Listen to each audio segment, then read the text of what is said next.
ब्रह्मा वरुणेन्द्र रुद्रमरुतस्तुन्वन्ति दिव्यैस्तवैः वेदैः साङ्गपदक्रमोपनिषदैर्गायन्ति यं सामगाः ध्यानावस्थिततद्गतेन मनसा पश्यन्ति यं योगिनो यस्यान्तन्न विदुःसुरासुरगणा देवाय तस्मै नमः।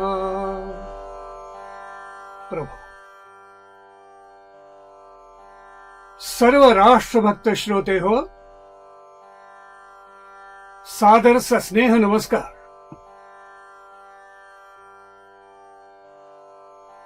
आपल्या भारतवर्षाची परंपरा पराकोटीची सनातन आहे.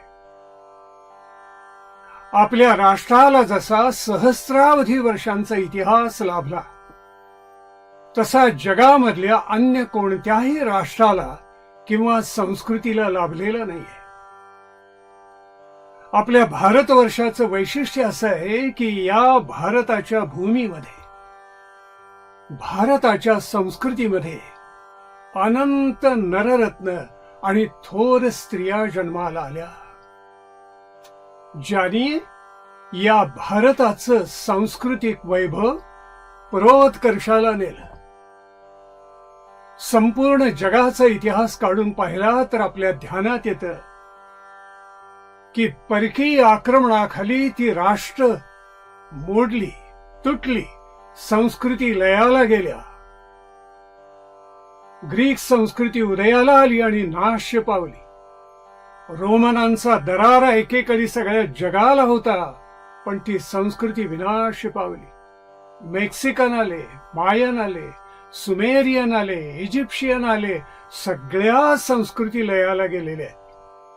पण जवळजवळ 2000, 2200, 2400 वर्षांचं आक्रमण झेलून एकच संस्कृती जगामध्ये विजिगीषू राहिली, आणि ती म्हणजे आपली भारताची संस्कृती. असं काय या भारतीय संस्कृतीमध्ये आहे की ज्याच्यामुळे भारताचा भौगोलिक संकोच झाला, पण इतक्या आक्रमणानंतर सुद्धा भारतीय संस्कृती संजीवनच राहिली. जगाच्या इतिहासामधला हा 8वा चमत्कार आहे असं मी मानतो. या राष्ट्रावर ग्रीक आले, कुशाण आले, हूण आले, मोगल आले, तुर्क आले, पठाण आले, ब्रिटिश आले, फ्रेंच, पोर्चुगीज, डच, कुणी आक्रमण केली नाहीत म्हणून सांगा. या भारताने सगळे घाव झेलले. आजही पुन्हा भारत आपली संस्कृती, आपल्या परंपरा टिकवून पुन्हा एकदा उभा आहे. अशी जी अलौकिक नररत्न आपल्या भारताला मिळाली की ज्यांच्यामुळे या भारताची अस्मिता, आत्मगौरव, स्वत्व राहिलं, त्यात आधुनिक कालखंडामधल्या नेतृत्वामध्ये लोकमान्य टिळकांचं नाव हे कौस्तुभ मण्याप्रमाणे झळकून उठून दिसतं. आपल्या पुढल्या पिढ्यांना लोकमान्य टिळकांचं चरित्र समजलं पाहिजे, उमगलं पाहिजे. लोकमान्य टिळकांचं चरित्र 2 टप्प्यामध्ये म्हणजे पूर्वार्ध आणि उत्तरार्धामध्ये सांगण्याचा माझा काही हेतू आहे. त्यातला एक तर हेतू सर्वज्ञात आहे की लोकमान्य टिळकांनी 1 ऑगस्ट 1920 या दिवशी आपला देह ठेवला. म्हणजे त्यांच्या पुण्यतिथीचं हे शताब्दी वर्ष आहे. 2020 हे शताब्दी वर्ष आहे. पण त्याहून महत्वाचं मला असं वाटतं की टिळकांनी देह ठेवून 100 वर्ष ओलांडली. याचा अर्थ असा की टिळकांच्या नंतर या भारतामध्ये जवळजवळ 4-5 पिढ्या नांदलेल्या आहेत. आज दुर्दैव असं आहे की तुलनेनं पाहता लोकमान्य टिळकांचं चरित्र शालेय विद्यार्थ्यांना आणि महाविद्यालयीन तरुणांना, युवकांना, युवतींना ज्यांना या राष्ट्राचं चिंतन करायचे, ज्यांना या वैभवशाली राष्ट्राचं स्वप्न बघायचे, त्यांनाच लोकमान्य टिळकांच्या चरित्राचा विशेष परिचय नाहीये. तो होणं फार अगत्याचं आहे.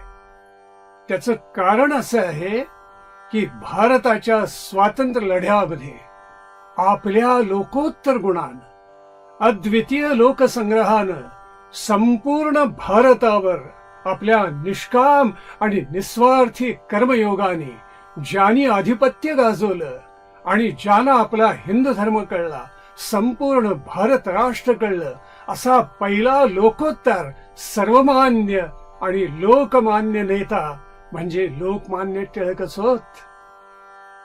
म्हणून आज लोकमान्यांच्या आठवणींचा जागर पुन्हा एकदा मांडायची नितांत आवश्यकता आहे. लोकमान्य टिळकांच्या चरित्राचा पूर्वार्ध आपण लोकमान्यांच्या जयंतीला म्हणजे लोकमान्यांच्या जन्मदिवशीच मांडतो आहोत, म्हणजे 23 जुलैला आज. आणि याचा उत्तरार्ध आपण मांडणार आहोत तो टिळकांच्या पुण्यतिथीला, म्हणजे 1 ऑगस्टला शताब्दी वर्ष पूर्ण होत असताना. मी प्रारंभी उल्लेख केला की भारत आपला म्हणजे नररत्नांची खाण आहे. या भारताला महाराष्ट्राने भरभरून दिलेलं आहे आणि त्यातलं एक संजीवन नाव म्हणजे लोकमान्य टिळक आहे. टिळकांचं सगळं घराणं हे मूळचं रत्नागिरी जिल्ह्यातलं, दापोलीच्या जवळ काही कोसावर असलेलं चिखली किंवा चिखलगाव हे टिळकांचं मूळ गाव. टिळकांची वंशावळ आज जी मिळते त्याच्यामध्ये त्यांचे मूळ पुरुष जे होते त्यांचं नाव होतं केशवराव. या केशवरावांच्या पोटी जो पुत्र जन्माला आला त्यांचं नाव होतं दामोदर पंत.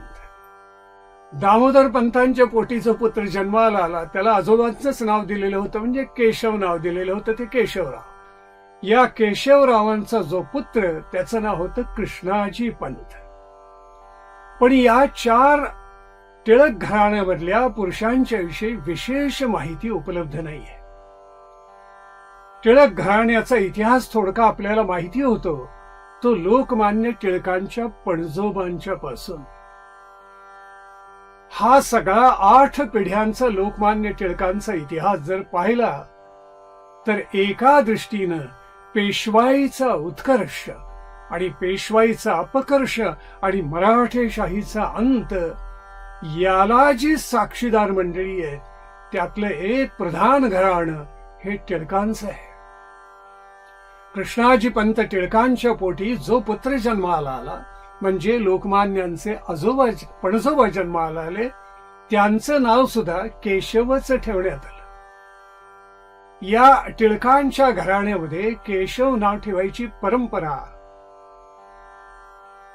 जी परंपरेनं चालत आलेली होती त्याला काही विशेष कारण होतं, कारण या टिळक घराण्याचं कुलदैवत आहे ते लक्ष्मी केशव.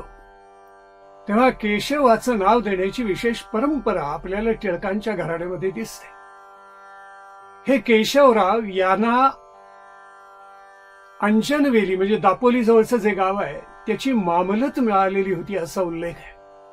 आणि त्याच्यामुळे त्यांच्या घराण्याला, त्यांच्या घराला ऊर्जितावस्था आली. केशवरावांचं वैशिष्ट्य असं होतं की ते लेखणी उत्तम चालवत असत आणि खड्ग म्हणजे तलवारीचे हातही उत्तम करत असत.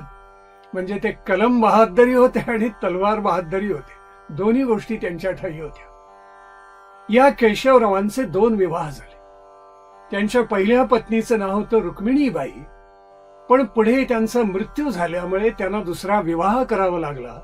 त्यांच्या दुसऱ्या पत्नीचं नाव होतं दुर्गाबाई. पण पहिल्या पत्नीपासून केशवरावांच्या पोटी जो पुत्र जन्माला आला त्यांचं नाव ठेवलं रामचंद्र पंत. हे लोकमान्य टिळकांचे आजोबा. या वेळेला मराठेशाही झपाट्यानं अंताकडे निघालेली होती आणि मराठेशाहीमध्ये जे तालेवर सरदार होते पेशवाईमध्ये जी घराणी त्या आश्रयानं मोठी झालेली होती, त्यांनाही हळूहळू वैभवाचे दिवस म्हणजे भूतकाळ होऊ लागलेले होते.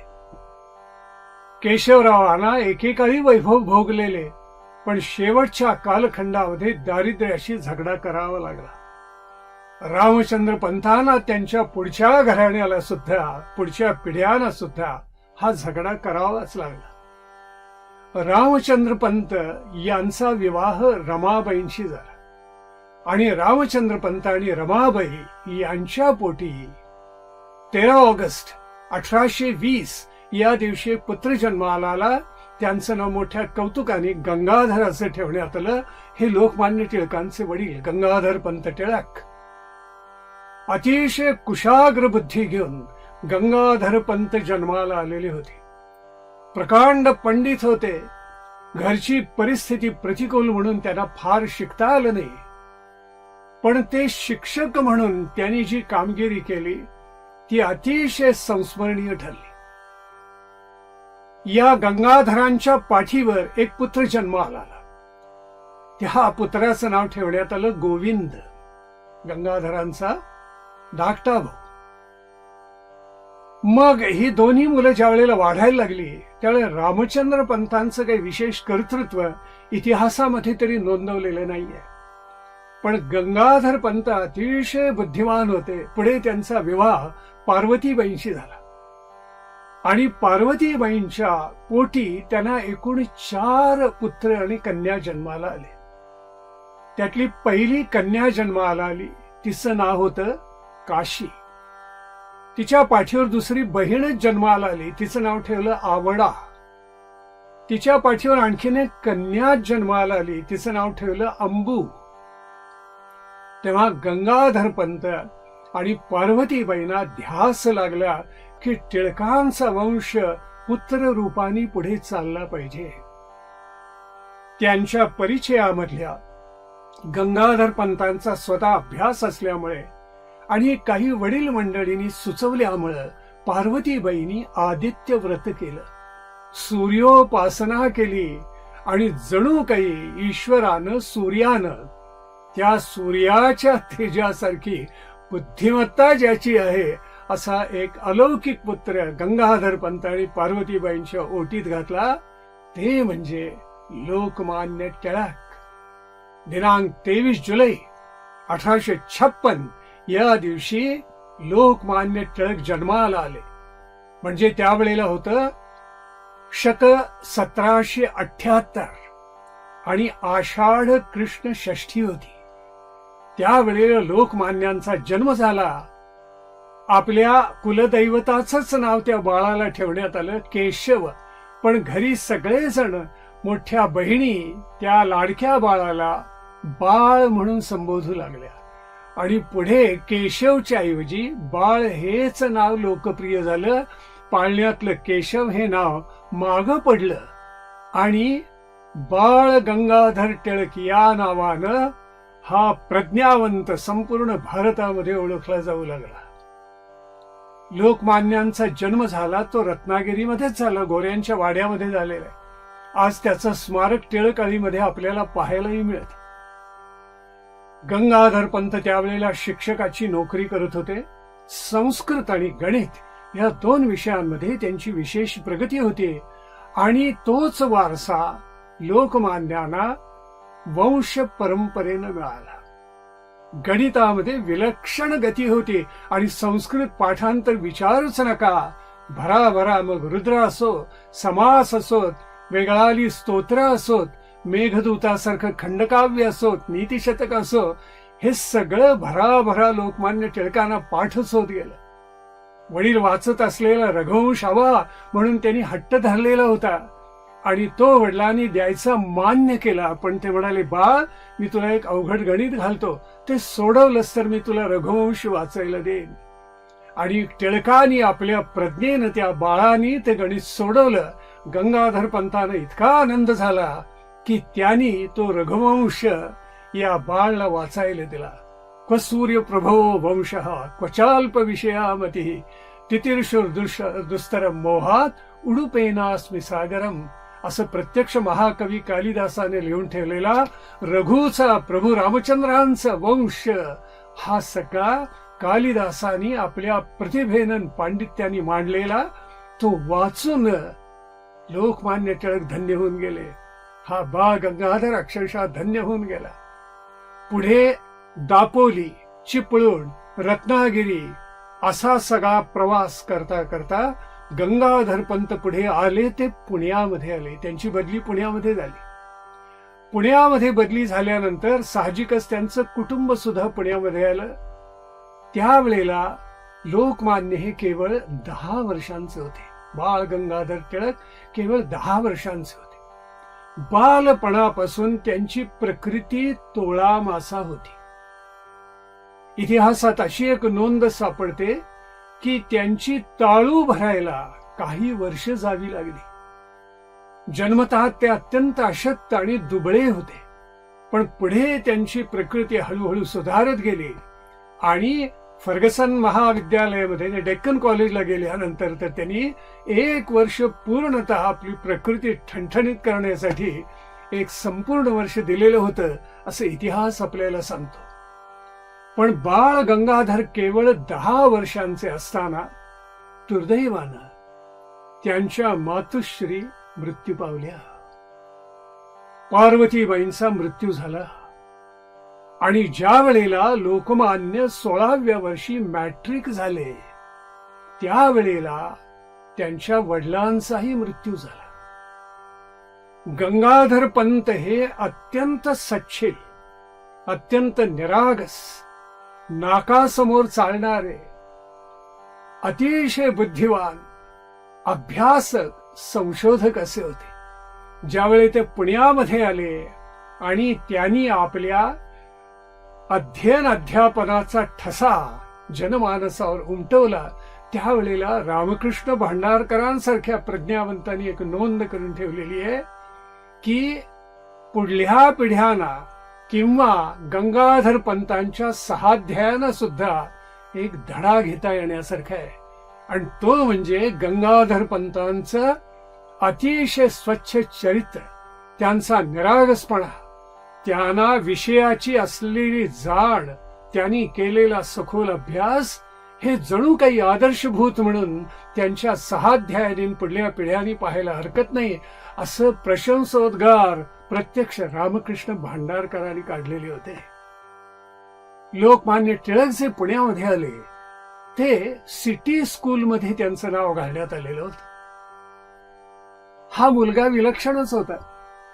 किती विलक्षण की गणितामध्ये तर त्यांची विशेष गती चालायची आणि त्यामुळे शिक्षकांनी कुठलंही गणित घातलं की मधल्या पायऱ्या न लिहिता बाळ गंगाधर त्याचं उत्तर लिहित असत.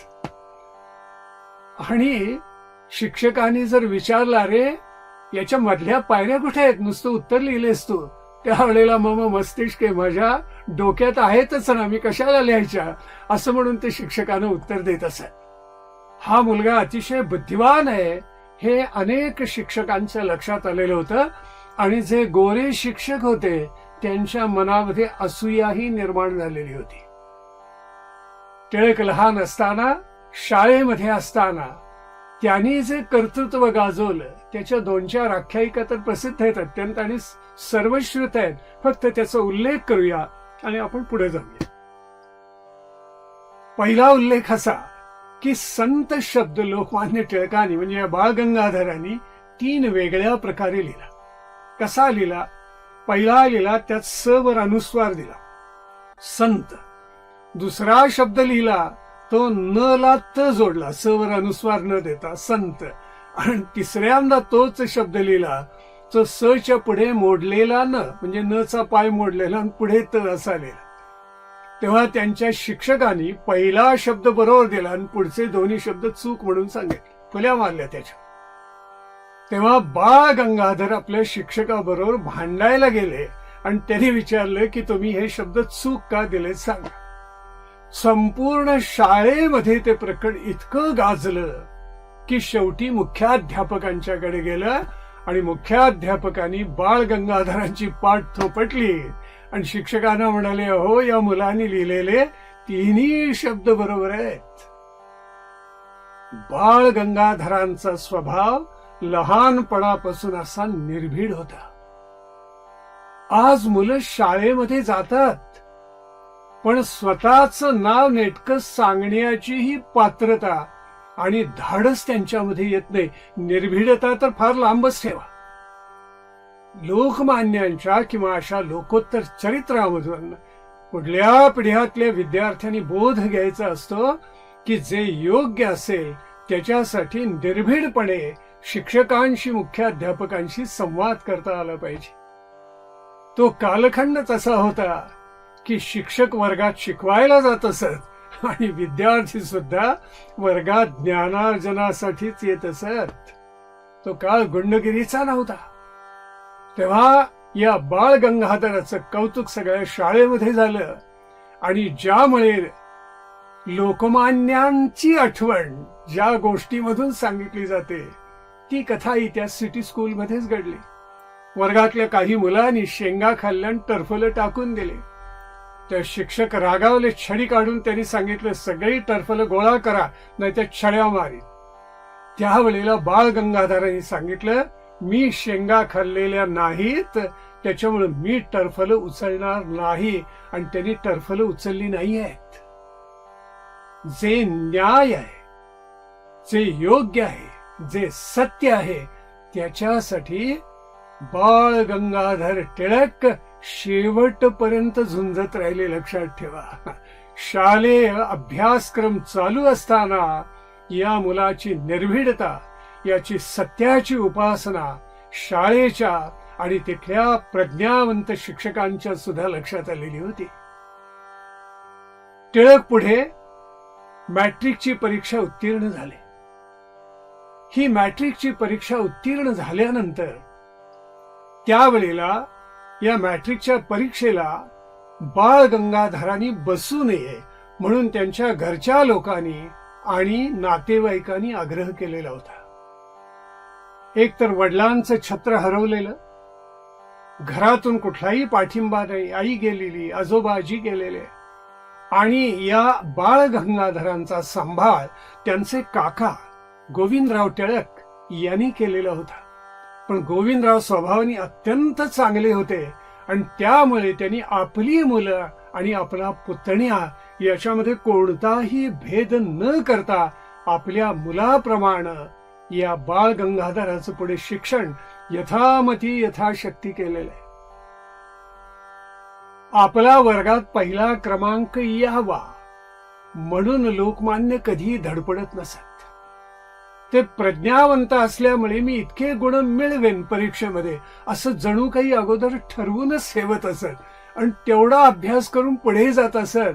कारण शिक्षकांनी वर्गात सांगितलेल्या गोष्टीची टाचणं करण्यापेक्षा मूळ पुस्तक काय आहे तेच वाचावं आणि ते पाठ करावं अशी धारणा या बाळ गंगाधरची होती अगदी लहानपणापासूनच.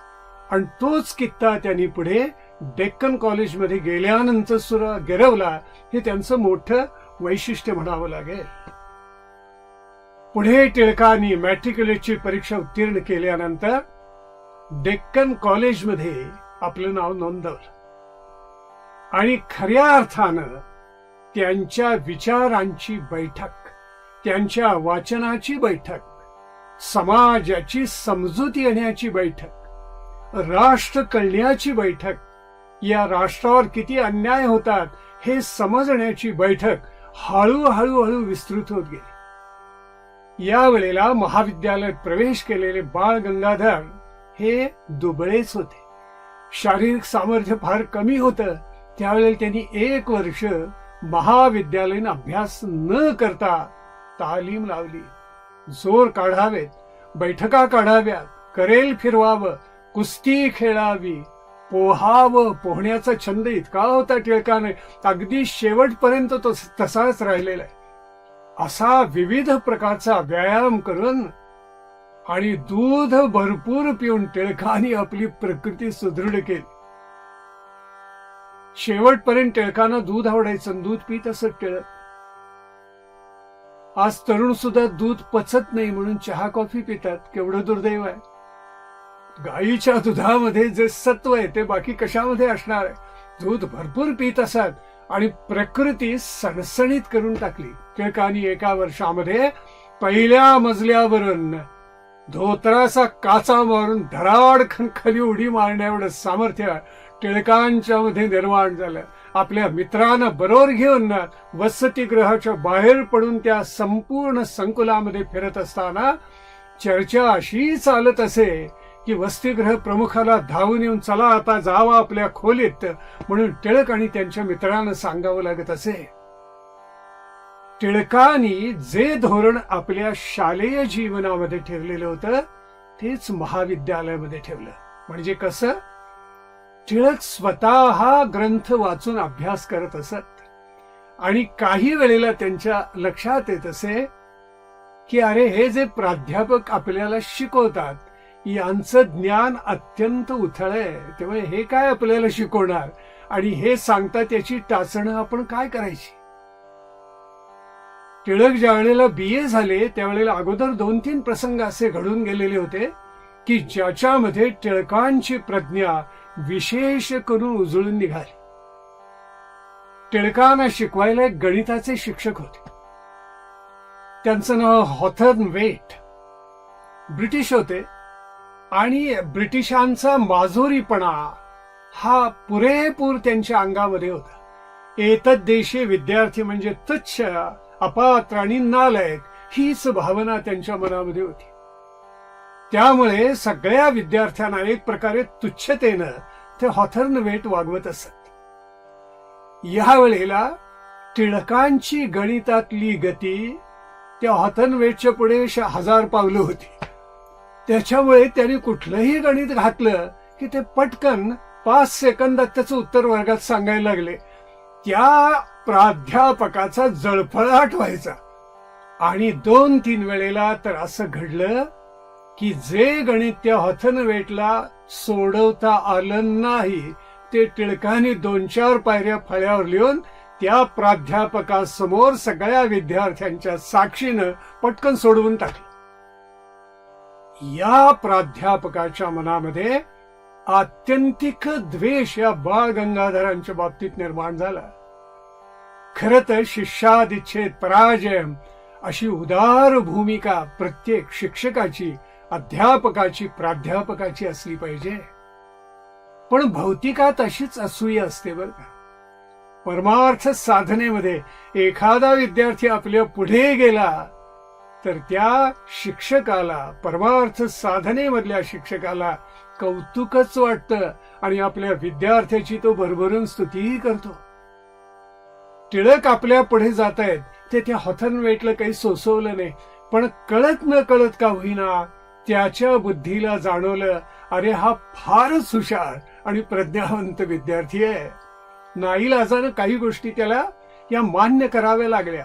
या कालखंडामध्ये ग्रंथालयाचा उत्तम उपयोग लोकमान्य टिळकांनी केला. उत्तमातले उत्तम ग्रंथ या बाळ गंगाधरांनी वाचून काढले. किती वाचावेत, निवडून वाचले आणि जणू काही सगळे धारण केले. बुद्धिमत्ताच ईश्वराच्या कृपेने अशी लावलेली होती, पण आपल्या प्रयत्नाने ती वाढवावी लागते. लोकमान्यांनी ती वाढवली, उत्तमातले उत्तम ग्रंथ धारण केले. पुढे ज्या वेळेला ते शिक्षक झाले त्यावेळेला नीतिशतक ते अप्रतिम शिकवत असत.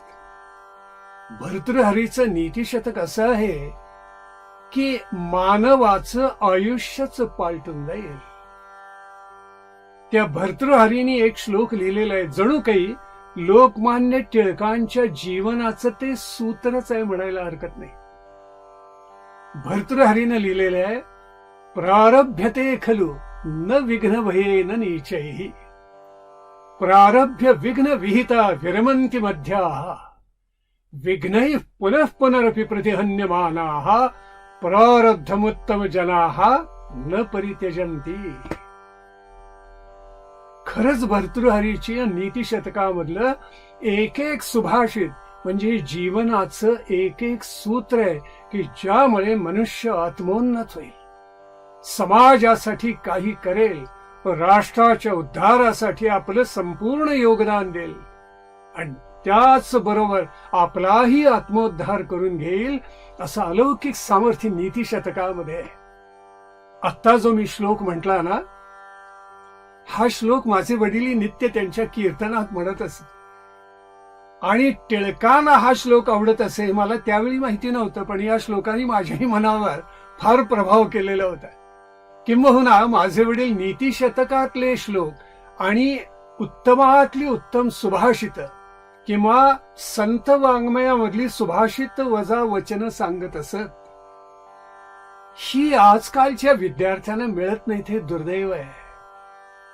ही जीवनाची सूत्र ज्याला मिळतात, लाभतात, त्याला जीवनाची दिशा मिळते, जीवनाचा मार्ग सापडतो.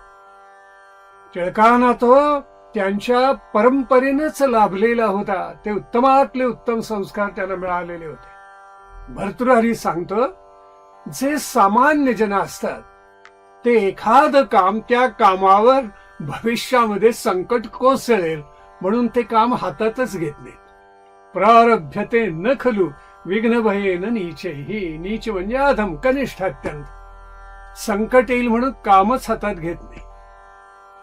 प्रारभ्य विघ्न विहिता विरमंती मध्याः. मध्यमजन जे असतात ते काय करतात? मध्यमजन हे कामाला प्रारंभ करतात, पण विघ्न आलं, अडचणी आल्या की नको रे बाबा म्हणून हातात घेतलेलं सात्विक काम, राष्ट्राचं, समाजाचं काम टाकून देतात. पण जे उत्तम जन असतात ते काय करतात? विघ्नैः पुनः पुनरपि प्रतिहन्यमानाः प्रारब्धमुत्तम जनाः न परित्यजन्ति. प्रतिकूल परिस्थितीचे कितीही आघात झाले तर जे उत्तम जन, श्रेष्ठ जन असतात, सत्वगुण धारण करणारे, ते कधीही हातात घेतलेलं काम टाकत नाहीत. लोकमान्यांनी आपल्या कृतीनं संपूर्ण आयुष्यभर राष्ट्रापुढे, भारतापुढे हाच आदर्श ठेवला आणि तो असा ठेवला की अगदी अंतःकरणापासून टिळकांचा द्वेष करणाऱ्या ब्रिटिशांना सुद्धा मनातून शाब्बास शाब्बास लोकमान्य म्हणायला लावलेलं आहे. इतकं अद्भुत लोकमान्य टिळकांनी घडवलं. लोकमान्य ज्या वेळेला 15 वर्षाचे होते त्यावेळेला लोकमान्यांचा विवाह झाला. तो कालखंड असा होता की त्यावेळेला कमी वयामध्ये विवाह होत असत. भारतावर जी भयान आक्रमण झाली त्याच्यामुळं मुलींचं, तरुणींचं आयुष्य हे सुरक्षितच राहिलं नाही. कोणीही यवनानी यावं, घरामध्ये घुसावं, अत्याचार करावे, स्त्रिया पळवाव्यात, अशी परिस्थिती प्राप्त झाल्यामुळे आई वडिलांना मुलगी हे ओझं वाटायला लागलं आणि म्हणून लवकरात लवकर विवाह करायला त्याने प्रारंभ केला. बाल विवाहाची रूढी तशी हळूहळू रुजत गेली. टिळकांची जी पत्नी होती ती दापोली जवळ लाडघर या नावाचं एक सुंदर छोटं टुमदार खेड आहे. तिथे बाळ या नावाचं कुटुंब होतं. त्या कुटुंबामधली तापी लाड या नावाची सुकन्या, तिचा विवाह लोकमान्यांशी झाला आणि तिचं नाव, टिळकांचं मूळ नाव केशव म्हणजे कृष्णाचंच असल्यामुळे पत्नीचं नाव ठेवण्यात आलं सत्यभामा. सत्यभामाबाई ह्या टिळकांसाठी अशा अलोक विलक्षण होत्या. साध्वीपणाचं, पातिव्रत्याचं मूर्तिमंत रूप म्हणजे सत्यभामाबाई. आपल्या आजीच्या आठवणी गवी केतकरांनी सत्यभामाबाई टिळकांच्या नातवंडांनी लिहून ठेवल्या आहेत. त्या वाचल्या तरी दोन्ही डोळे आपले भरून येतील, इतकी ही विलक्षण साध्वी निपजली. आपण उत्तरार्धामध्ये त्याच्या काही ऐतिहासिक सत्य घटनांचा उल्लेखही करणार आहोत. पण टिळकांचा विवाह झाला तरी टिळक पुढे शिक्षण घेण्यासाठी आले. पुढे BA ची परीक्षा उत्तीर्ण झाले. त्यांना खरं तर MA करायचं होतं, पण ते करता आलं नाही. कदाचित टिळक तोपर्यंत विद्यार्थ्यांमध्ये, तरुणांमध्ये लोकप्रिय होत गेलेले होते आणि असं नेतृत्व हळूहळू उदयाला कोणाचं आलं की ब्रिटिश सरकारची त्यांच्यावर विशेष नजर राहत असे. त्याच्यामुळे बहुधा टिळकांना त्यांनी एम ए होऊ दिलं नसावं. पण टिळक पुढे LLB मात्र झाले. MA करताना सुद्धा त्यांना एका कटू प्रसंगाला सामोरं जावं लागलं, आणि ते म्हणजे किलहॉर्न या नावाचे एक प्राध्यापक होते संस्कृत शिकवायला. आणि हे किलहॉर्न त्यांचं संस्कृतचं ज्ञान यथातथाच होतं, पण एक गोऱ्याचा उन्मत्तपणा असा होता तो त्यांच्या अंगात सुद्धा होता. टिळक त्यांच्यापुढे कितीतरी पावलं होते. संस्कृत भाषेमध्ये अस्खलितपणे बोलू शकत होते. अनंत ग्रंथांचं कंठांतर केलेलं होतं. व्याकरणाचा उत्तमातला उत्तम परिचय होता. काय नव्हतं. त्यांनी 2-4 त्यांची लेक्चर्स व्याख्यानं ऐकली वर्गामध्ये बसून टिळकांनी. मग त्यांच्या लक्षात लिहायला काहीच येत नाहीये, तर त्यांनी त्याला बसायला बंद केलं. ते गेलेच नाहीत पुढे. किलहॉर्नच्या एकाही व्याख्यानाला वर्गामध्ये गेलेच नाही. 2-4 तासांना टिळक नाहीयेत पाहिल्यानंतर त्यांनी नोटीस काढली आणि फलकावर लावली की टिळक मला भेटावं, तुम्ही अनुपस्थित आहात या वर्गाला. तर टिळक नुसते भेटले असं नाही, टिळकांनी सांगितलं, हो मला जेवढं संस्कृत येतं तेवढंही तुम्हाला येत नाही, मग मी तुमच्या तासांना का बसू. खर तर एखादा विद्यार्थी असा पुढे असला तर त्याचा गौरव शिक्षकाला वाटला पाहिजे. गुरुदेव रानडेंनी ज्या वेळेला तत्वज्ञानाचे MA चे पेपर लिहिले, उत्तरपत्रिका लिहिल्या, त्यावेळेला त्या उत्तरपत्रिका तपासणारा जो परीक्षक होता तो किती प्रामाणिक असला पाहिजे. त्यांनी त्या उत्तरपत्रिकेवर शेरा असा लिहिलेला आहे की the examinee knows more than the examiner. म्हणजे परीक्षकापेक्षा परीक्षालाच या विषयाचं अधिक ज्ञान आहे. मी उत्तरपत्रिका तपासतोय खरं, मी शिक्षक आहे, पण माझ्यापेक्षा या विद्यार्थ्याला अधिक ज्ञान आहे. केम्ब्रिजला असताना योगी अरविंदांनी, ते योगी झालेले नव्हते, पण अरविंदांनी अशाच उत्तरपत्रिका लिहिलेल्या होत्या आणि त्यांच्या इंग्रजी भाषेचा फुलोरा, त्यांचं आंग्ल भाषेवर असलेलं प्रभुत्व बघून गोरे लोक सुद्धा थक्क होऊन गेलेले होते. पण किलहॉर्नच्या जागी, नावच मोठं विचित्र आहे, किलहॉर्न, त्याच्या ठाई काही औदार्य नव्हतं. म्हणून टिळकांना त्यांनी धमकीच दिली, नाही बसलात माझ्या तासाला तर मी तुमची टर्म, हे सत्रच अमान्य करेन. टिळक म्हणाले, भले 1 वर्ष गेलं तरी चालेल, ज्या प्राध्यापकाला काही शिकवताच येत नाही, ज्या विषयाचंच त्याला ज्ञान नाही, त्या तासांना मी का बसू. आणि टिळक बसले नाहीयेत. त्यांचं सत्र अमान्य करण्यात आलं आणि टिळकांना 1 वर्ष गमवावं लागलेलं आहे. टिळकांनी पुढे लॉचा अभ्यास केला आणि टिळक हे वकिलीची सनद मिळवते झाले. पण गंमत अशी आहे की टिळकांनी वकिलीची प्रॅक्टिस नाही केली, म्हणजे प्रत्यक्ष न्यायालयामध्ये जाऊन खटले लढवले नाहीत. पण टिळकांनी एक कौतुक असं केलं की टिळकांनी अनेक विद्यार्थ्यांना घडवलं. प्रपंचाचा गाडा चालावा कशावर. टिळकांना 3 कन्या 3 पुत्र पोटी जन्माला आलेले होते. उत्तरार्धामध्ये आपण पाहणार आहोत. तर प्रपंचाचा गाडा तर पुढे जायला पाहिजे, म्हणून लॉचे, विधीचे, कायद्याचे ते वर्ग चालवत असत, क्लासेस चालवत असत. आणि अशी प्रज्ञा होती की विद्यार्थी रांगा लावून त्यांच्याकडे शिकायला येत असत. याचा दुहेरी लाभ टिळकांना झाला. एक तर कायद्याचं त्यांचं ज्ञान प्रचंड परिपूर्ण होऊन गेलं, आणि दुसरं हिंदू धर्मशास्त्र आणि हिंदू कायदा याचे ते महापंडित झाले की कुणाला त्यांच्या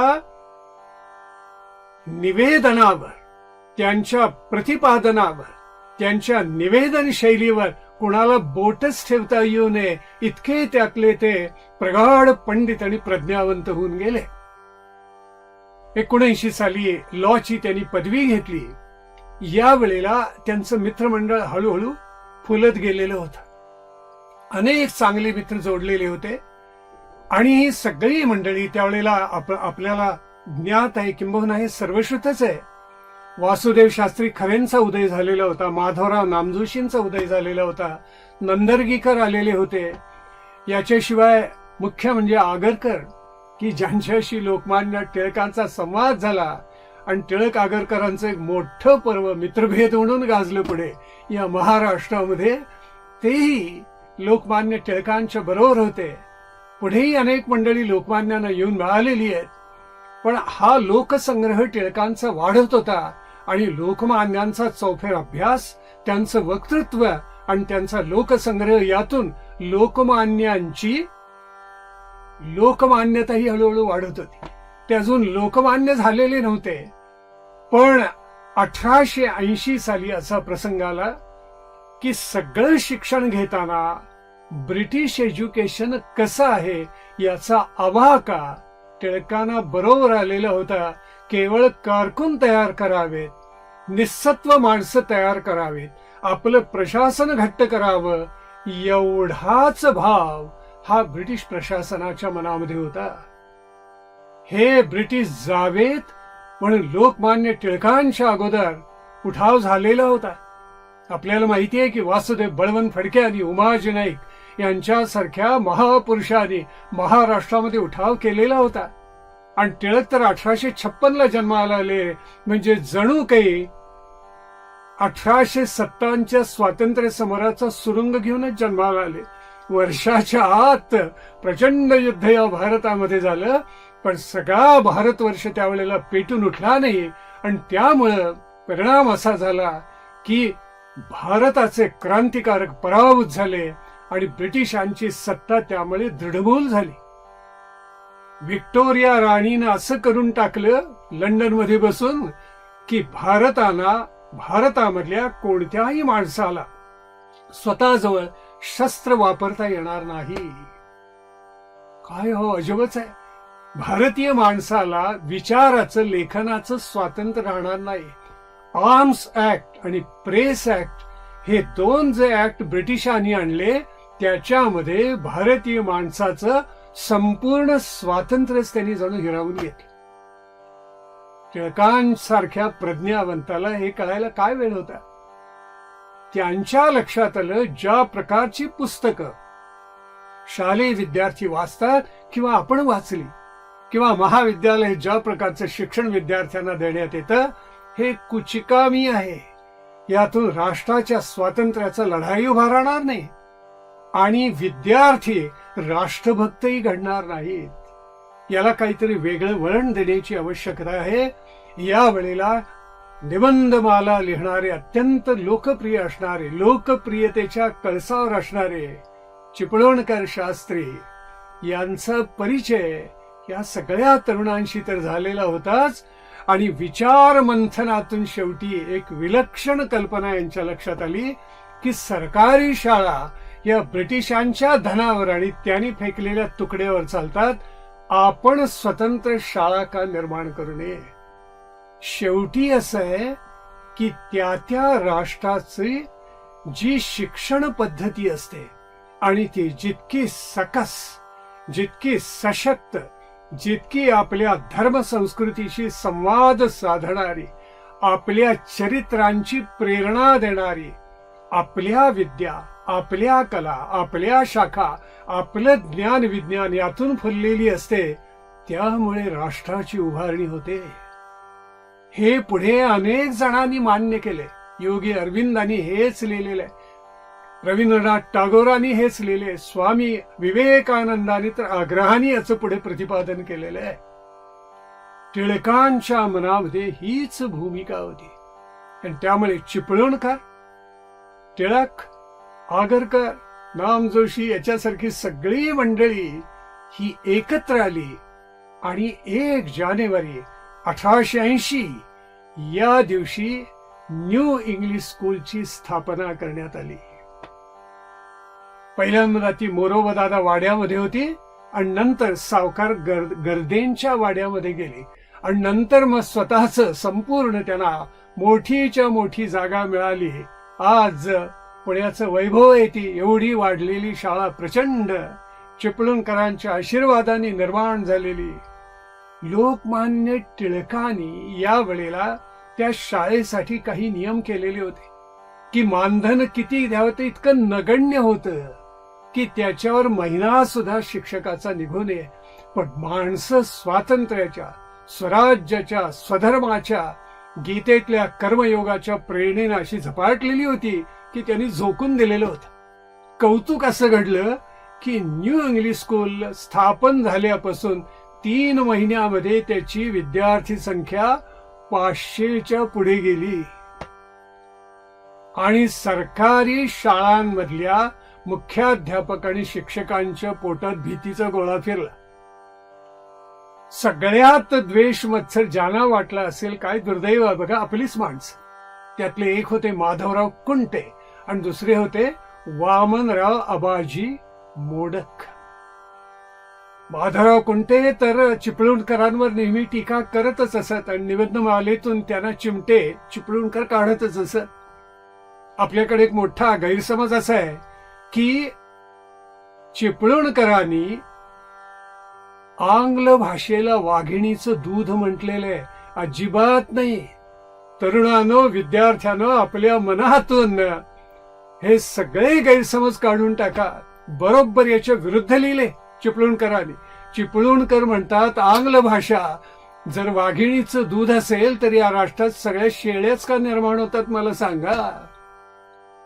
खरं दूध तुम्हाला हवं असेल तर संस्कृत भाषेचा अभ्यास करा.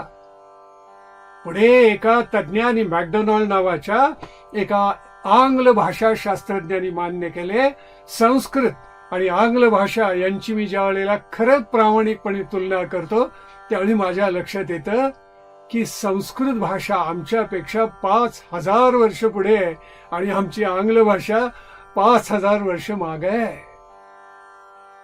चिपळूणकरांनी स्पष्ट सांगितलेलं होतं. पण या शाळेचा उत्कर्ष वामन आबाजी मोडकांना असह्य झाला. त्यांनी गोऱ्या अधिकाऱ्यानं पत्र लिहिलेलं होतं आणि त्या पत्रामध्ये त्यांनी कळवलेलं काही इथे दांडगे आणि हुच्चे तरुण आहेत. त्यांनी शब्द तरी कसे वापरले बघा. यांनी निर्माण केलेली, अट्टहासाने निर्माण केलेली शाळा. त्यांचं पुढचं वाक्य काही चांगलं नव्हतं, आपण त्याचा उच्चारी करणं योग्य नाही. पण त्या पत्राचा शेवट करताना त्यांनी असं लिहिलेलं होतं, अशी कावळ्याच्या छत्र्या पुष्कळ उगवतात आणि नाशी पावतात, तेव्हा आपण कोणत्याही प्रकारे चिंता करू नये. सरकारी शाळा ती सरकारी शाळाच राहणार. पण त्यांच्या लक्षात आलेलं नव्हतं की चिपळूणकर, टिळक इत्यादी लोकोत्तर महात्म्यांनी कावळ्याची छत्री लावलेली नव्हती, तो एक प्रचंड वटवृक्ष लावलेला होता आणि आपल्या हयातीमध्येच तो वटवृक्ष झालेल्याचं भाग्य टिळक चिपळूणकरांना, आगरकरांना काय, वामन आबाजी मोडकांना, माधवराव कुंट्यांसारख्या मनातून ज्यांना अत्यंतिक द्वेष मत्सर होता त्यांना सुद्धा त्या वटवृक्षाच्या छायेत बसायला मिळालं. असं अद्भुत घडून गेलं. या संपूर्ण प्रक्रियेमध्ये टिळक नेहमीच पुढे असत आणि संस्कृत गणित शिकवण्यामध्ये त्यांचा हातखंडा होता. या शाळेला मिळालेले यश पाहिल्याबरोबर 1 जानेवारी 1880 या दिवशी शाळेची निर्मिती झाली. पण आदले दिवशी चिपळूणकरांच्या घरी कोणाचा तरी मृत्यू झाला आणि त्याच्यामुळे 1 जानेवारीला उत्सव काही साजरा करता आला नाही, तो 2 जानेवारीला केला गेला. शाळेची प्रगती बघून या सगळ्या लोकांच्या लक्षामध्ये असं आलं की आपण महाविद्यालयाची स्थापना का करू नये. आणि पुढली 3-4 वर्ष या विचार मंथनामध्ये गेलेली आहेत की एखादं उत्कृष्ट महाविद्यालय आपण का निर्माण करू नये.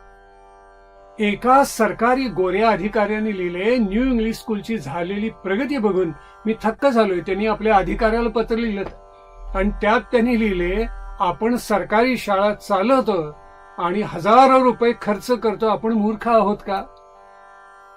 ही राष्ट्रभक्त मंडळी एकत्र येतात, जमतात आणि मग असं काही विलक्षण घडवतात. हे आश्चर्य करण्यासारखं आहे. आणि खरंच आश्चर्य करण्यासारखं होतं, कारण पुढल्याच वर्षी मराठा आणि केसरीचा जन्म झालेला आहे. ज्या केसरीची सिंहगर्जना लोकमान्य टिळकांच्या अग्रलेखातून, त्यांच्या व्याख्यानातून, त्यांच्या वैचारिक बैठकीतून, त्यांच्या अलौकिक आणि अतुलनीय अशा राष्ट्रभक्तीतून पुढे सतत गरजत राहिली.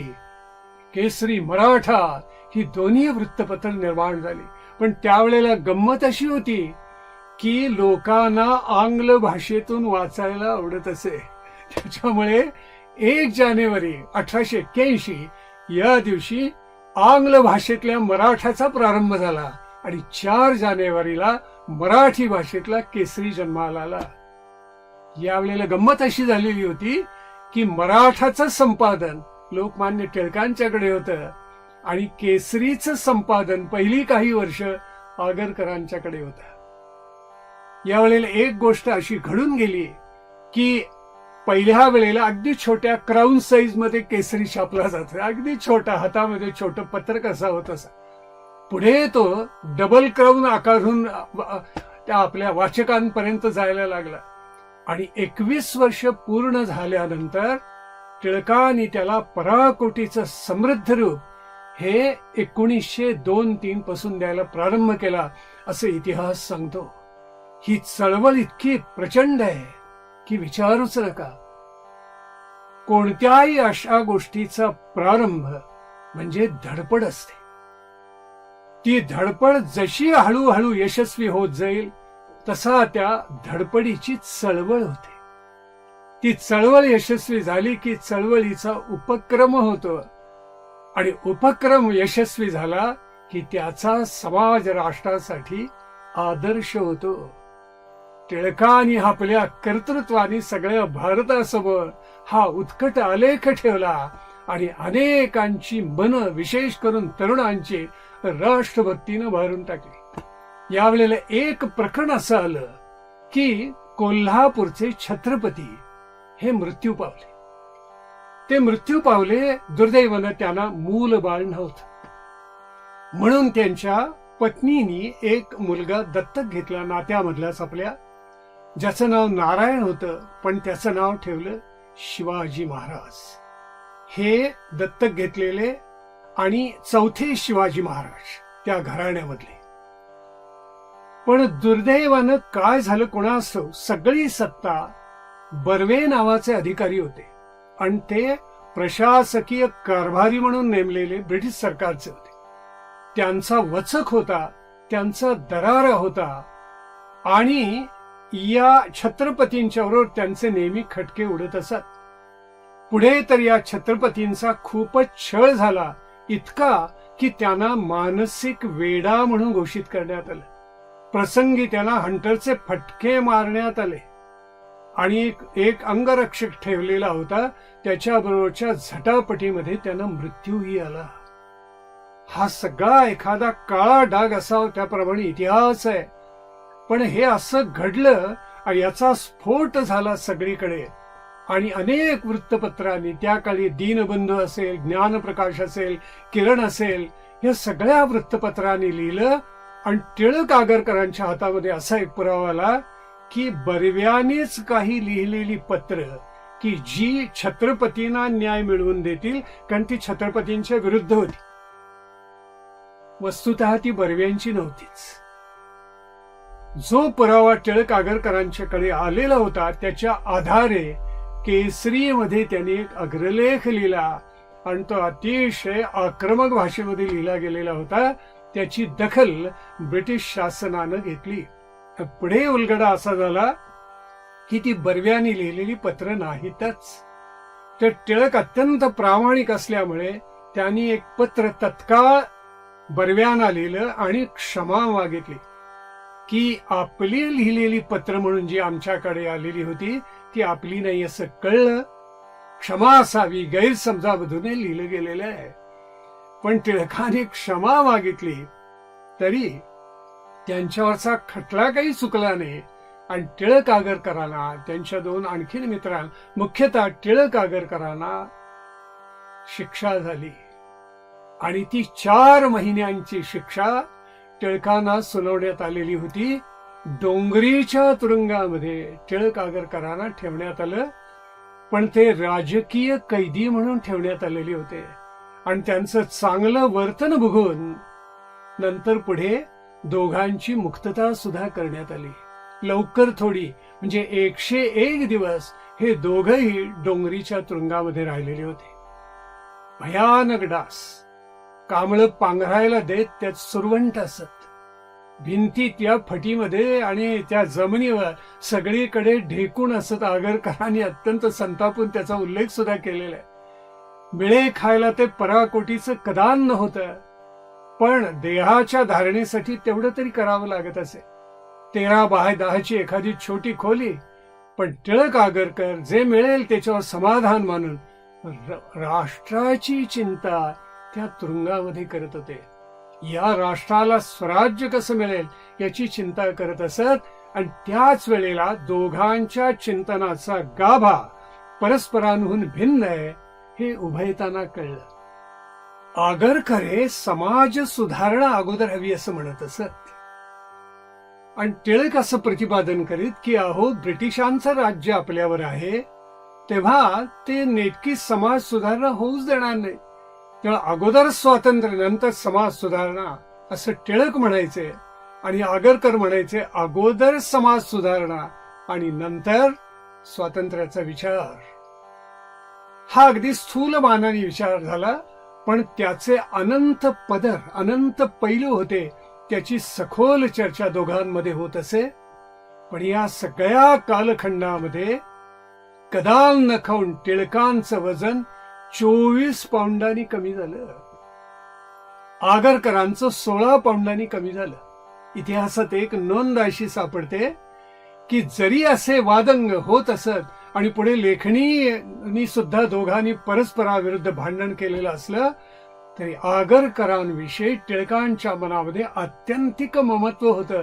इतिहासात एक नोंद अशी सापडते की आगरकरांची प्रकृती अत्यंत तोळामासा होती. त्या तुरुंगामध्ये टिळकांचं वजन जास्ती घसरलं आणि त्या तुलनेनं आगरकरांचं कमी घसरलं. याला कारण त्यांना जे अन्न मिळे त्यातल्या त्यात जे चांगलं अन्न असे ते टिळक आगरकरांना आग्रहाने खाऊ घालत असत. औदार्याला सीमा नाही खरोखर. मोठे विलक्षण होऊन गेलेत लोकमान्य टिळक. पुढे 101 दिवसानंतर ज्या वेळेला तुरुंगामधून त्यांची मुक्तता झाली, त्यावेळेला त्यांच्या मुक्ततेचा क्षण हा मोठा विलक्षणच ठरला. कारण टिळक एकदम व्यापक व्यासपीठावर जाऊन पोचलेले आहेत. दीनबंधूचे जे संपादक होते त्यांनी असं ठरवलं की लोकमान्यांचं विशेष स्वागत करायचं. आणि पाहता पाहता ही वार्ता पुण्या मुंबईमध्ये इतकी झपाट्यानं पसरली की डोंगरीच्या तुरुंगातून ज्या वेळेला टिळक आगरकर बाहेर आले त्यावेळेला 2000 पेक्षा अधिक मंडळी तिथे उपस्थित होती. मुंबईमध्ये प्रचंड स्वागत झालं. पुण्यामध्ये बगीमधून थाटामाटात त्यांची मिरवणूक काढण्यात आली.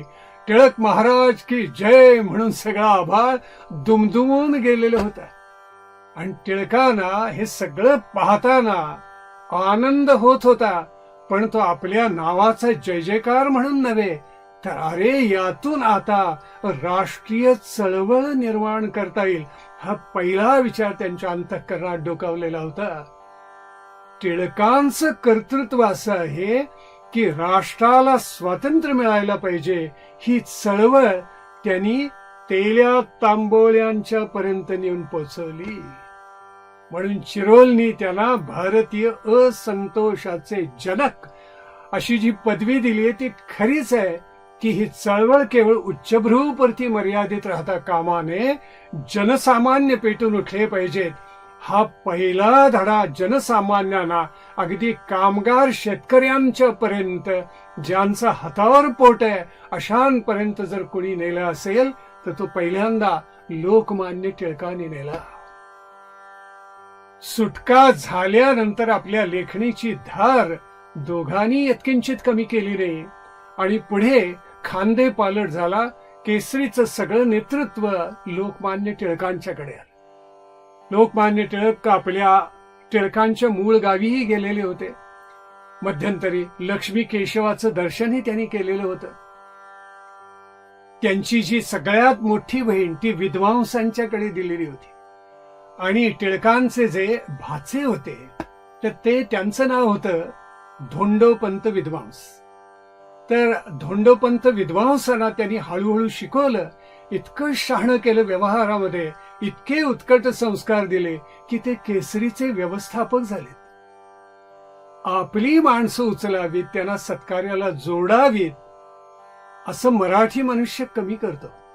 पण टिळकांनी आपल्या प्रत्यक्ष उदाहरणांनी जगाला दाखवून दिले की आपली चांगली माणसं उचलावीत आणि सत्कार्याला लावावेत. पुढे टिळक रत्नागिरीमध्ये गेलेले होते. अनेक मंडळी त्यांना तिथे भेटून गेलेली होती. पुण्यामध्ये परत आल्यानंतर पुढे 1885 मध्ये फर्गसन महाविद्यालयाची स्थापना झाली. एक कौतुक घडून गेले या पुण्यामध्ये आणि लोकांच्या मध्ये आश्चर्य प्रत्येकाच्या मनामध्ये दाटलेलं होतं. महाविद्यालय काढायचं असेल तर एज्युकेशन कमिटी, जी समिती, शिक्षण समिती असे ब्रिटिशांची, त्यांच्या पुढे पहिल्यांदा प्रतिपादन करावं लागत असे. दुर्दैवाने चिपळूणकरांचा मृत्यू लवकर झालेला होता. पण न्यू इंग्लिश स्कूल मधून आलेली सगळी ही जी मंडळी, शिक्षक मंडळी होती, ती अद्भुतच होती. अहो, शब्दकोशकार संस्कृतचे महान आपटे त्यांनी तर असं कौतुक केलं तर की शाळेच्या स्थापनेपासून पुढे सलग 7 वर्ष न्यू इंग्लिश स्कूलचाच विद्यार्थी जगन्नाथ शंकर शेठ शिष्यवृत्ती मिळवता झाला. सलग 7 वर्ष त्या आपटेनी महाविद्यालयाची घटना, आमची उद्दिष्ट कोणती आहेत, हे सगळं ब्रिटिशांच्या शिक्षण समितीपुढे मांडलं. त्याच्या अगोदर दुर्दैवानं चिपळूणकरांचा फारच लवकर मृत्यू झालेला होता. ते गेले, पण त्यांची भव्य दिव्य परंपरा पुढच्या या सगळ्या मंडळींनी चालू ठेवलेली होती. मग वेडरबर्न या नावाचा जो ब्रिटिश अधिकारी होता, वेडरबर्न, त्याच्या अधिपत्याखाली एक सभाही झालेली होती. आणि त्यावेळेला या महाविद्यालयाचं स्वरूप कसं असेल याची ही चर्चा झाली. स्थापनेच्या वेळेला लॉर्ड फर्गसनला बोलवण्यात आलेलं होतं. आणि या फर्ग्युसन म्हणतात, पण खरं तिकडची मंडळी फर्गसन असा उच्चार करतात. तेव्हा या फर्गसननी मोठी देणगी दिली. पहिली देणगी दिलेली इतिहासात उल्लेख आहे, 1250 रुपये त्यांनी दिलेले होते. तेव्हा ठरावला की शेवटी ही देणगी स्वीकारावी आणि त्यांचंच नाव महाविद्यालयाला द्यावं. लॉर्ड रिपननी देणगी दिली. त्याचा परिणाम असा झाला की अनेक संस्थानिकांनी देणग्या दिल्या. आगरकरांचा आनंद मनात मावत नव्हता आणि ते म्हणत होते की अशा देणग्या येऊन पडतील की आश्चर्याला सीमा राहणार नाही. आणि तसंच झालं. न्यू इंग्लिश स्कूलचा जसा उत्कर्ष झाला तसा उत्कर्ष भरा भरा भरा भरा या फर्गसन महाविद्यालयाचाही होऊ लागला. गणित आणि संस्कृत हे दोन्ही विषय या लोकमान्यांचे हातखंड असल्यामुळे दोन्ही विषय लोकमान्य तिथे शिकवत असत. पण पुढे डेक्कन एज्युकेशन सोसायटीमध्ये त्यांचे मतभेद झाले आणि लोकमान्य अत्यंत तत्वनिष्ठ असल्यामुळे ते बाहेर पडलेत. न्यू इंग्लिश स्कूलची परंपरा ज्या वेळेला चालवली गेली त्यावेळेला माधवराव नामजोशी अतिशय बुद्धिवान मनुष्य होते. वासुदेव शास्त्री खरे आमच्या मिरजेचे, ते तर काय प्रख्यात इतिहासकार म्हणून त्यांनी चिरंतन ठसा उमटवलेला आहे. आणि त्यांच्या नावाचं ग्रंथालय सुद्धा मिरजेला आज आहे. वासुदेव शास्त्री खरे ग्रंथालय, मिरज विद्यार्थी संघाची स्थापना, तिथे आज 90 वर्षापेक्षा अधिक कालखंड ही वसंत व्याख्यानमालाही चाललेली आहे. अशी ज्ञानाची रोपटं लावणारी ही सगळी माणसं होती. हळूहळू त्याचे वटवृक्ष होत गेले. फर्गसन महाविद्यालयाने अल्प कालखंडामध्ये आपला ठसा उमटवला. पण पगार अधिक ज्या वेळेला लोक मागायला लागले त्यावेळी तत्वनिष्ठ असलेल्या टिळकाने राजीनामा दिला आणि टिळक बाहेर पडलेत. पण त्यामुळं त्यांचं सामाजिक राष्ट्रीय काम हे अनंत पटीनं वाढलं. या वेळेला खऱ्या अर्थानं जहाल आणि मवाळ यांचा झगडा सुरू झाला. खरंच तो झगडा मोठा होता एका दृष्टीने. त्याचं कारण असं होतं की ब्रिटिश सरकार जी समाजामधली सुशिक्षित मंडळी आहेत, ज्यांचा समाजावर प्रभाव आहे, त्यांना सर किताबत देत, त्यांना राव बहादूर किताब देत, त्यांना रावसाहेब किताबत देत आणि त्यांना मिंध करून आपल्या पाशी जोडून ठेवत असत. याला छेद लोकमान्य टिळकाने दिला आणि स्वातंत्र्याचं उदात्त ध्येय, संपूर्ण स्वातंत्र्याचं उदात्त ध्येय लोकमान्य टिळकांनी आपल्या डोळ्यापुढे ठेवलं.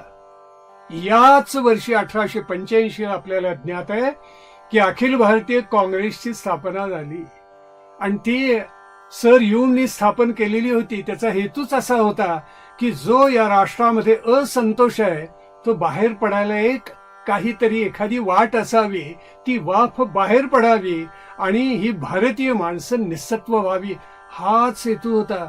म्हणून पहा, काँग्रेसचं पहिलं अधिवेशन ज्या वेळेला झालं त्यावेळेला आगरकरांना निमंत्रण होतं, पण लोकमान्य टिळकांना निमंत्रण मिळालेलं नव्हतं. पण टिळक महाबुद्धिवान होते, त्यांना कल्पना होती की हे असं होणारच आहे. म्हणून त्यांना कळलेलं होतं की ज्या म्हणून या सामाजिक संस्था असतात त्या जितक्या ताब्यात घेऊ तितकं आपलं कार्यक्षेत्र वाढत जाईल. सार्वजनिक काका जोशींची सार्वजनिक सभा, त्याच्यावर महर्षी अण्णासाहेब पटवर्धनाला, ज्यांना लोकमान्य टिळक गुरु मानायचे, त्यांना त्यांनी निवडून आणलेलं होतं. त्यांचं मन वळवून अशी एकापेक्षा एक सरस मंडळी आणली आणि मवाळ असलेले गोखले चिटणीस होते, पण ते एकटे पडले आणि राजीनामा देऊन त्यातून बाहेर पडले. पुढे त्यांनी वेगळी डेक्कन सभा स्थापन केली. त्यावेळेला लोकमान्यांनी एक अग्रलेख लिहिलेलं होतं केसरीमध्ये आणि त्यात लिहिलेलं होतं म्हातारचळ की पोरखेळ. त्याचं शीर्षकच असं आहे की एक सभा अस्तित्वात असताना ती बलवान करण्यापेक्षा हे असं का करावं आपल्याच लोकांनी. आपल्या लोकांची जोपर्यंत एकजूट होत नाही तोपर्यंत स्वातंत्र्याच्या लढ्याला पटकन यश मिळणार नाही, हे पूर्ण माहिती होतं टिळकांना. पण ही जी सुशिक्षित मंडळी तथाकथित होती, यातले कुणी ब्रह्म समाजाला जोडलेले, कोणी प्रार्थना समाजाला जोडलेले, ह्या सगळे जे समाजांची रचना किंवा निर्मिती झालेली होती ती ब्रिटिशांच्या ख्रिश्चन धर्माच्या प्रभावाखाली निर्माण झालेली होती. परिणाम असा की प्रार्थना समाजाच्या बैठकी तर कशा होत असत, जणू काही एखाद्या चर्चमध्ये जशी प्रार्थना होते आणि जसा क्रम असतो तसे प्रार्थना समाजाचे लोक एकत्र येऊन प्रार्थना करत असत. हे मोठं दुर्दैवाचं होतं, पण हे घडलं हे तर सत्यच आहे. म्हणून टिळकांनी एक प्रचंड राष्ट्रीय चळवळ उभी करायचं ठरवलं आणि ती उभी केली आहे. टिळकांचं नाव हळूहळू सगळीकडे दुमदुमायला लागलं आणि टिळकांनी या वेळेला पुणे मुंबई एवढं कार्यक्षेत्र न ठेवता आपलं कार्यक्षेत्र वाढवायला सुरुवात केली. असं म्हणण्यापेक्षा त्यांच्यामध्ये असलेल्या नेतृत्वाच्या गुणामुळे टिळक असे व्यापकच होत गेलेले आहेत. केवळ भारतीय लोकांनी नाही, ज्या ब्रिटिश अधिकाऱ्यांनी सुद्धा त्यांना पाहिलं त्यांना सुद्धा टिळकांचं व्यक्तिमत्व बघून पराकोटीचं आश्चर्य वाटलेलं आहे. पुढल्या 5 वर्षामध्ये डेक्कन कॉलेज तर वाढलेलं होतच, जिथे टिळकांनी प्रत्यक्ष शिक्षण घेतलं, पण फर्गसन महाविद्यालयाचा प्रचंड उत्कर्ष झालेला होता. टिळकांनी हा समाज अधिकाधिक जवळ आणावा म्हणून केसरीतून उद्बोधन प्रबोधन तर चालवलंच, पण एकदा त्यांच्याकडे मोर शास्त्री आलेले होते, भिंगारकर शास्त्री आलेले होते. पहिल्यांदा टिळक विंचुरकर वाड्यात होते आणि तिथून गायकवाड वाड्यामध्ये घेतले. पुढे त्यांनी तो वाडा विकतच घेतला, जिथे आज दिमागदार केसरी वाडा उभा आहे. त्याला केसरी वाडा नाव झालेलं होतं, पण आजचं रूप त्या काळामध्ये नव्हतं. तिथे असे महापंडित पुण्यामधले लोकमान्य टिळकांना भेटायला येत असत, ज्यांना वैदिक धर्माचा, सनातन धर्माचा अभिमान होता, ज्यांना प्रत्यक्ष हिंदू संस्कृतीचा अभिमान होता. ही सगळी मंडळी टिळकांना येऊन भेटत असत. झालं असं की 1890च्या अगोदर प्रभासपट्टणमध्ये म्हणजे गुजरातमध्ये हिंदू मुस्लिम दंगा झाला. त्याचे पडसाद, आता बघा प्रभासपट्टण कुठे आणि महाराष्ट्र कुठे, पण त्याचे पडसाद महाराष्ट्रामध्ये उमटले आणि त्यातून तलवारी हातामध्ये घेऊन मुसलमानांनी आतताईपणा केला तो भयानक होता. तेव्हा त्याविरुद्ध केसरीमधून टिळकांनी अशी सणसणीत टीका केलेली आहे. हिंदूंचा पक्ष घेणारा आपलाच राहता कोणीतरी आहे याची जाणीव पहिल्यांदा हिंदूंना झाली. नाहीतर तोपर्यंत शिक्षण सर्वधर्म समभाव आणि सगळं भोंगळपणाचं मिळत असे आणि त्याच्यामुळे काही पिढ्या अशा निसत्व झालेल्या होत्या की हिंदू धर्माचाही परिचय नव्हता, हिंदू संस्कृतीचाही नव्हता, ज्ञान विज्ञानात आम्ही केलेली क्रांती माहिती नव्हतं, प्रभू रामचंद्रांचं लोकोत्तरत्व माहिती नव्हतं आणि भगवान श्रीकृष्णांचा पूर्णावतारही माहिती नव्हता. अशी अवस्था होती. छत्रपती शिवरायांनी केलेली लोकोत्तर कामगिरी इतिहास जमा झालेली होती. हे सगळं भयंकर होत.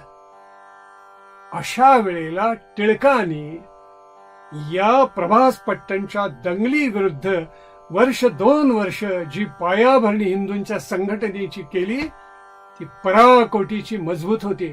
आणि मग हे मोर शास्त्री, भिंगारकर शास्त्री यांच्या बरोबर चर्चा करताना मोर शास्त्री असं म्हणाले की माझे सद्गुरू वाडीकर महाराज यांनी गणेशाची उपासना केलेली होती, उपासना, आणि त्यांना काही सिद्धी प्राप्त झालेल्या होत्या, म्हणून आपणही ती उपासना करावी आणि गणपतीला विशेष दैवत, आराध्य दैवत म्हणून काहीतरी करा.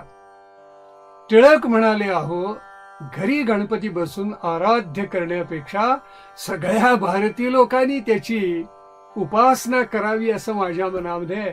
आणि भिंगारकर शास्त्री सुद्धा बोलता बोलता हा विचार मांडून गेलेले होते. ही कल्पना सगळ्यांनाच आवडली.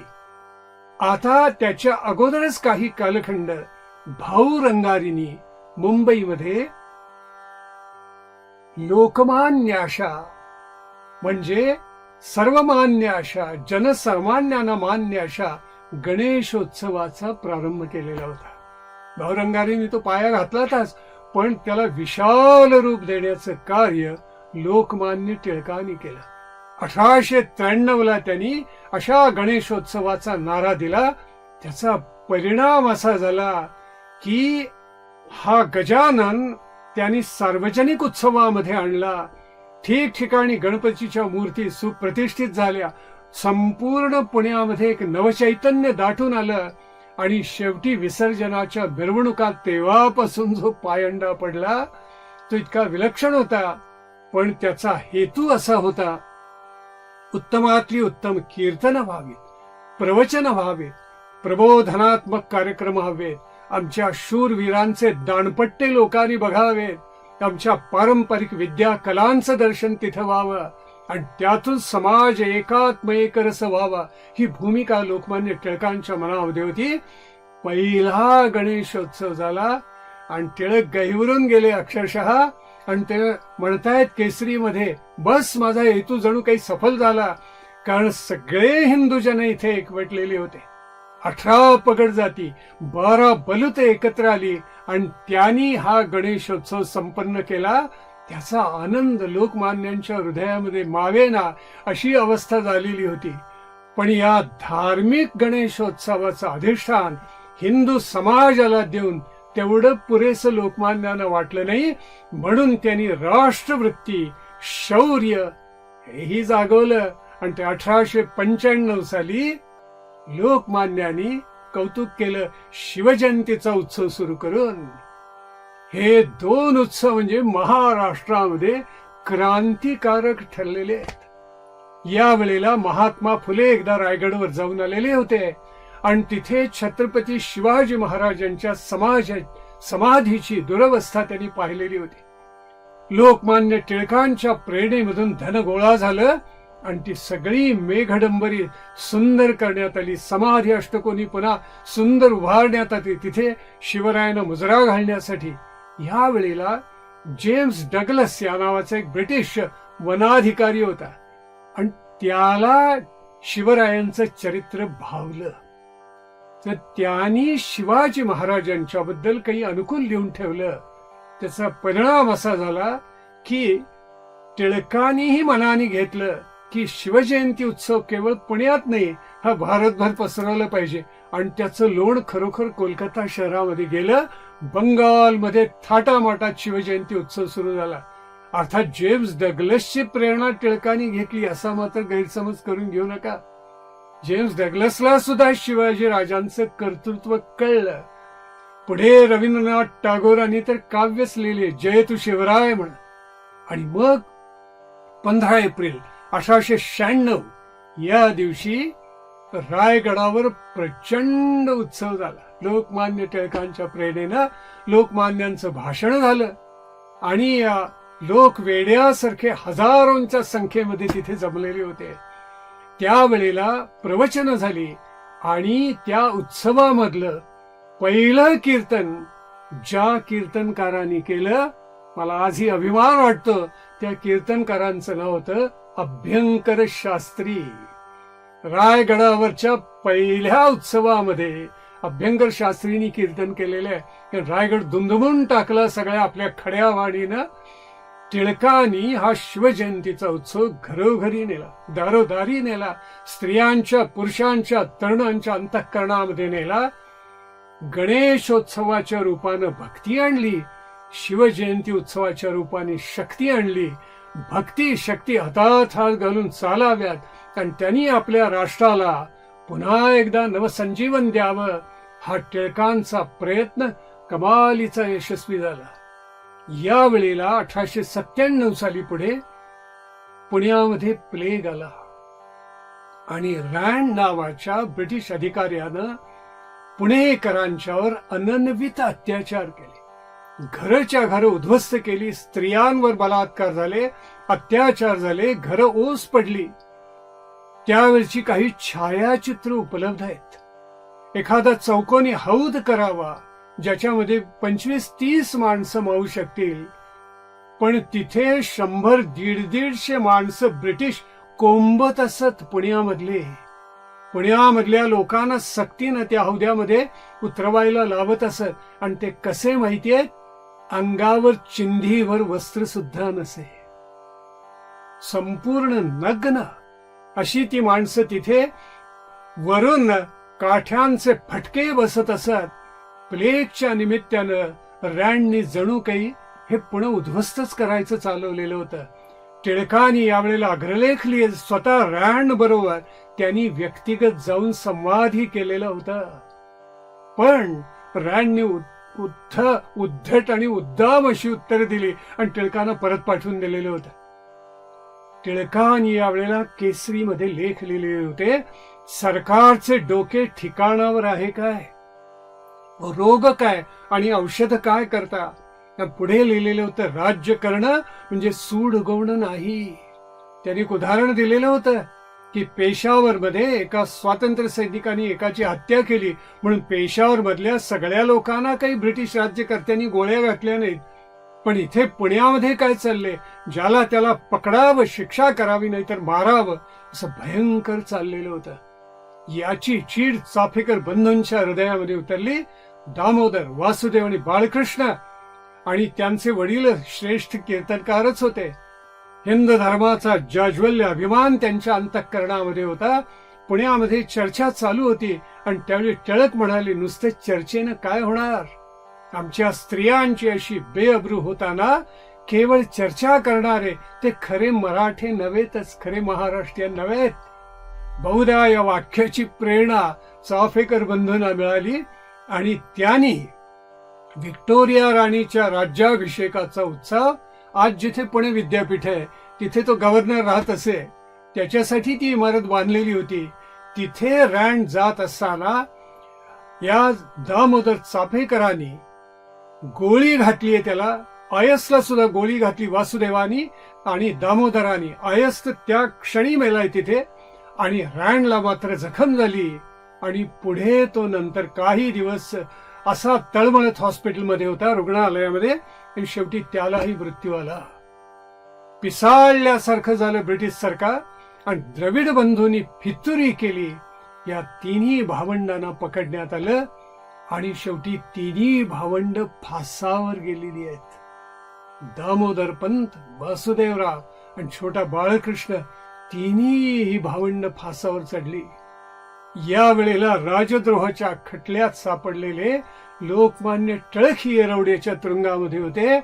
त्यावेळेला दामोदरपंत चाफेकरांनी लोकमान्यांच्याकडून गीता मागून घेतलेली होती की तुम्ही मला गीता द्या, हातात धरून मी फासावर चढेन अत्यंत निर्भयपणे, आणि राष्ट्राचा गौरव हरिनाम आपल्या ओठावर असताना हातामध्ये गीता घेऊन, लोकमान्यांच्याकडून घेतलेली गीता हातामध्ये घेऊन दामोदरपंत चाफेकर फाशी चढले. ज्या द्रविड बंधूंनी फितुरी केली त्यांना गोळ्या घालून आमच्या क्रांतिकारकांनी मारलेलं आहे. वासुदेव बाळकृष्णांनी पुढे त्यांनाही फासावर चढावं लागलं. दामोदरपंतांचे तुरुंगामध्ये अनन्वित छळ करण्यात आले. का तर त्यांनी एकच नाव घ्यावं, लोकमान्य टिळक. लोकमान्य टिळक नाव घ्यावं म्हणून त्यांना पराकोटीचं छळण्यात आलं. शेवटपर्यंत त्यांनी ते घेतलं नाही आणि सांगितलं एकही खोटं नाव मी घेणार नाही आणि माझे आदर्श छत्रपती शिवाजी महाराज आहेत असं सांगून संपूर्ण भारताच्या संपूर्ण स्वातंत्र्यासाठी मी बलिदान देतोय असं सांगून दामोदरपंत हसत हसत फासावर चढले की ज्याची प्रेरणा स्वातंत्र्यवीर सावरकरांना मिळाली. धसधसा रडलाय हा बाल. विनायक दामोदर सावरकर रडलेत त्यावेळेला छोटे तात्या, आणि त्यांनी दामोदराचा पोवाडा लिहिलाय, फटका लिहिलेला आहे की तुमचं उरलेलं काम आम्ही पुढे चालू आणि पूर्ण करू म्हणून शपथ घेतली आपल्या कुलदेवतेपुढे. इकडे लोकमान्य टिळकांना कसंही करून आता खटल्यात गोवायचं म्हणून ब्रिटिश सरकारने त्यांच्यावर शेवटी खटला भरलाच. सरकारचे डोके ठिकावणार आहे काय आणि राज्य करणे म्हणजे सूड नव्हे या दोन केसरी मधल्या अग्रलेखांसाठी त्यांना पकडण्यात आलं. टिळक ज्यावेळेला मुंबईला गेलेले होते कारण त्यांना कुणकुण लागलेली होती की कदाचित आपल्यावर खटला होईल. जुलै महिन्याच्या अखेरीला 27 जुलैला ते गेलेले होते. त्यावेळेला टिळकांना पकडण्यात आले. जणू काही ते वाटच बघत होते ब्रिटिश अधिकारी. टिळकांना पकडण्यात आलं पण 4 ऑगस्टला त्यांना जामीन मिळाला. ते जामीन देणारे होते पारशी वकील, त्यांचं नाव होतं दिनशा दावर.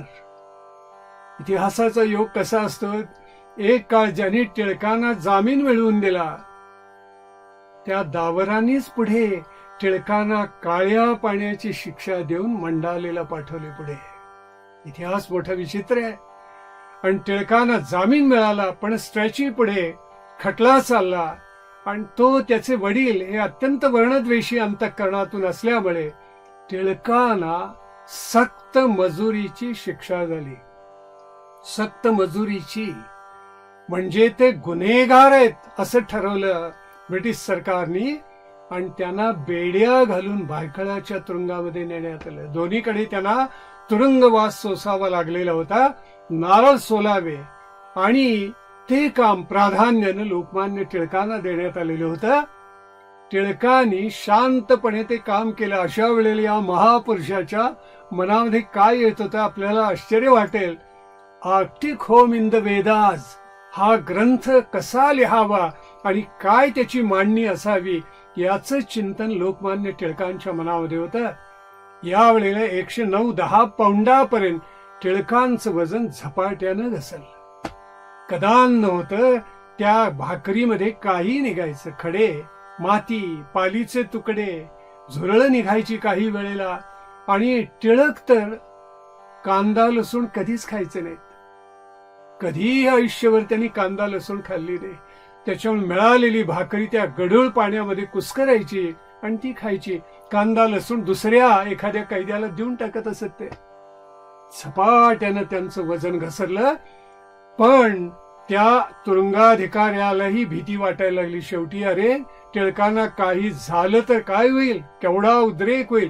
अगोदर झालेलाच होता आणि शेवटी 51 आठवड्यानंतर राजद्रोहाच्या या खटल्यामधून टिळकांची मुक्तता झाली. ती मुक्तता अशी होती की ज्याचा प्रतिसाद संपूर्ण भारतामध्ये निनादला. प्रचंड निनादलेला आहे संपूर्ण भारतामध्ये. आता लोकमान्य टिळक हे राष्ट्रीय व्यासपीठावर जाऊन पोहोचलेले होते आणि लोकमान्यांची कीर्ती, त्यांचे सद्गुण संपूर्ण भारतामध्ये दुमदुमलेले होते. सुटका झाल्यानंतर टिळकांनी 1 वर्ष केसरीमध्ये काहीही लेखन केलं नाही, कारण त्या ग्रंथाचा विचार त्यांच्या मनामध्ये होता. पण ज्या वेळेला पुन्हा केसरीचा त्यांनी अग्रलेख लिहिला, तो अग्रलेख सुद्धा मोठा अद्भुत होता. टिळकांनी काय लिहावं माहितीये का? त्या अग्रलेखाचं शीर्षकच होतं, पुनश्च हरिही ओम. आम्ही पुन्हा एकदा राष्ट्राच्या उत्थापनेला, राष्ट्रभक्तीला, लोकसंग्रहाला प्रारंभ करतो आहोत. संपूर्ण स्वातंत्र्य, संपूर्ण स्वराज्य हेच आमचं ध्येय असेल. टिळकांनी पुढे स्वराज्य हा माझा जन्मसिद्ध अधिकार आहे म्हणून सिंहगर्जना कशी केली. मंडालीमध्ये गेले तरी गीता रहस्य नावाचा अलौकिक ग्रंथ त्यांनी कसा निर्माण केला. Arctic home in the Vedas हा ग्रंथ, ओरायन याच्यासारखे अद्वितीय ग्रंथ त्यांनी कसे निर्माण केले. हा सगळा अत्यंत हृदयस्पर्शी आणि अत्यंत प्रेरणादायी इतिहास आता आपण येत्या 1 ऑगस्टला म्हणजे लोकमान्य टिळकांच्या पुण्यतिथीच्या दिवशी हा उत्तरार्ध मांडायचा. माझं अतिशय कळकळीचं आवाहन सगळ्या आमच्या युवक युवतींना, तरुणांना, शालेय आणि महाविद्यालयीन तरुणांना आहे, टिळकांचं हे चरित्र समजावून घ्या, आपल्या हृदयामध्ये धारण करा आणि मग पहा या चरित्राची प्रेरणा तुमच्याही हृदयामध्ये कशी उफाळून येते. जर राष्ट्राचं चिंतन आपल्या शिक्षणामधून होत नसेल तर ते शिक्षणच नव्हे, हा बोध तुमच्याही चित्तामध्ये जागेल की जो स्वातंत्र्यवीर सावरकरांनी जागवलेला होता. जरी उद्धरणी व्यन तिच्या होसाचा, हा व्यर्थ भार विद्येचा, या राष्ट्राच्या उत्थापनाला आणि स्वातंत्र्याला माझी बुद्धी कामा येत नसेल तर हा विद्येचा भार मी कशासाठी सोसू, असा प्रश्न स्वातंत्र्यवीर सावरकरांनी विचारलेला आहे. टिळकांचं हे उदात्त चरित्र की सावरकरांनीही ज्यांना गुरुस्थानी मानावं, ते आज आपण अतिशय श्रद्धेनं पण जागरूकपणानं आपल्या हृदयामध्ये, बुद्धीमध्ये धारण करूया आणि हा पूर्वार्ध संपून इथेच काही काल विरमूया. लोकमान्य टिळक महाराज की जय.